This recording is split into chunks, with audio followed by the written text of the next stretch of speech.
This week, I would like to talk to you about the importance of rain. More specifically, I would like to talk about rain in Israel. Now, at the time of the events of the Old Testament, Israel's land was really big, but very desolate looking. It was a desert of sorts, and the Jews knew that unlike the Egyptians who had like the fertile Nile to irrigate their crops, Israel was solely dependent on the rain seasons to be able to harvest bountiful crops. Our text today is in Leviticus chapter 26, verses 3 and 5. If you walk in my statutes and keep my commandments so as to carry them out, then I shall give you rains in their season, so that the land will yield its produce and the trees of the field will bear their fruit. Indeed, your threshing will last for you until grape gathering, and grape gathering will last until sowing time. When I visited Israel many years ago, I remember listening to the tour guide describing the abundance of its harvest. I had never tasted fresher fruit and vegetables before in my life. This tiny piece of land yields some of the most beautiful crops in the world. And I find it especially interesting that of all places on the planet, God would choose to place His chosen nation, His chosen people in a land that would be completely dependent on rain to be able to produce successful harvests. But then again, the Holy God of Israel knew the heart of His people. Had He chosen Egypt as the promised land, the people would probably depend on their own ability to channel the waters of the Nile into their crop beds. Rain would not have been a deal breaker every year, not necessarily. Now, however, the success of any given harvest season in Israel did not and does not depend on its bountiful rivers. Its lush soil would have to completely depend on the rain seasons. Farmers throughout Israel anticipate the early rain, which falls from about the middle of October until December, preparing the ground to receive the seed. And then around this time in Israel, which is like spring for us here, Israeli crops are ready to be harvested, and that happens right after the rain that they had, the late rain in March and April. The same way throughout scriptures, the prophets remind us of Israel's dependence on God for these showers, which would bring forth the needed provision. There are several scriptures about it. You can look at Deuteronomy chapter 11:14, Jeremiah 5:24, Joel 2:23, Hosea on chapter 6 verse 3, James chapter 5 verse 7.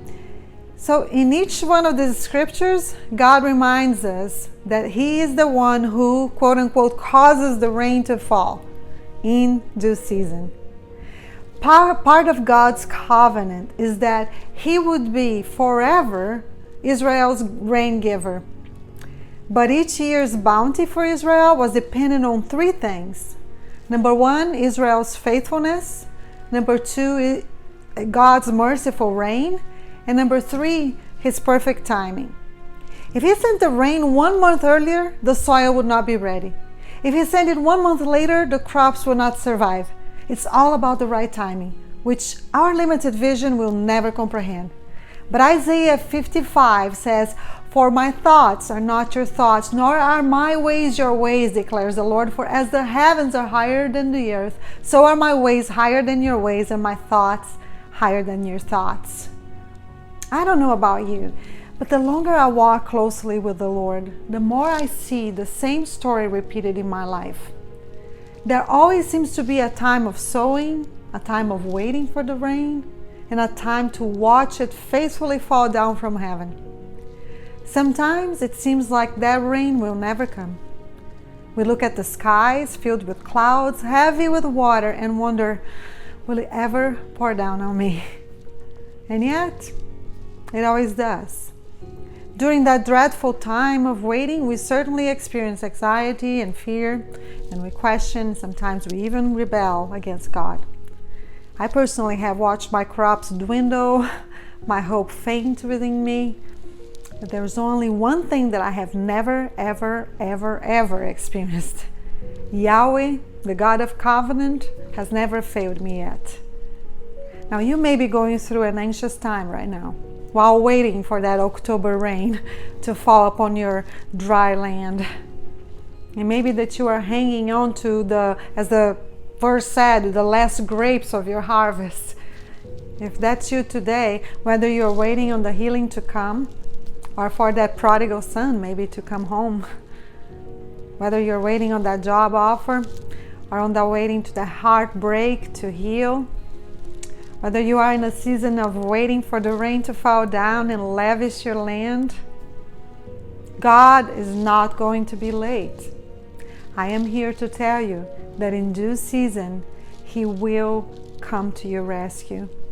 Now, I have to say that does not mean that sometimes God will not show up in the way that we were anticipating.